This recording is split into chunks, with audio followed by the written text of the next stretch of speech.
आणि आता मुंबई पुण्यामध्ये काय घडलं ते आपण पाहूया। सिडकोच्या 26,000 घरांच्या किमती जाहीर। नवी मुंबईतील वाशी, बामणडोंगरी, खारकोपर, खारघरमध्ये सिडकोची घरं आर्थिकदृष्ट्या मागास असलेल्या नागरिकांचे घराचं स्वप्न पूर्ण होणार। देशात HMPV विषाणूचा 9वा रुग्ण।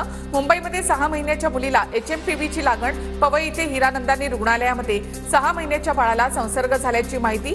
मातलीची प्रकृती आता स्थिर। दादर स्थानकावर माथे फिरून तरुणीचे केस कापले। प्रवासी महिलांमध्ये भीतीचं वातावरण। सीसीटीव्ही यंत्रणा सक्षम करण्याची आणि पोलीस बंदोबस्त वाढवण्याची प्रवाशांची मागणी। ठाकरे गटाच्या आक्रमक भूमिकेनंतर चर्चगेट परिसरामधील स्टारबक्स कॅफेने इंग्रजी बोर्ड बदलून लावला मराठी बोर्ड। मराठी बोर्ड नसल्यामुळे ठाकरे गटाने काल इंग्रजी बोर्डाला काळं फासलं होतं। पुण्यातील IT कंपनीमध्ये काम करणाऱ्या तरुणाचा सहकारी तरुणीवर चाकू हल्ला। हल्ल्यामध्ये तरुणीचा मृत्यू। पैशाच्या वादातून आरोपी कृष्णा कनोजा याने शुभता कोदारी हिच्यावर हल्ला केल्याची माहिती। आरोपीला पोलिसांकडून अटक।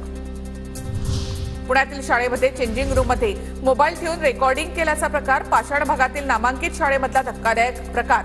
शाळेतील शिपायानेच हे व्हिडिओ रेकॉर्ड केल्याचं समोर। आरोपी तुषार सरोदे याला अटक। पुण्यातील हनुमान टेकडीवर कोयत्याचा धाक दाखवून लुटमार करणारे आरोपी जेरबंद। त्यांच्याकडून 4 लाखांचा मुद्देमालही जप्त। पोलीस उपायुक्त संदीप सिंग गिल यांची माहिती।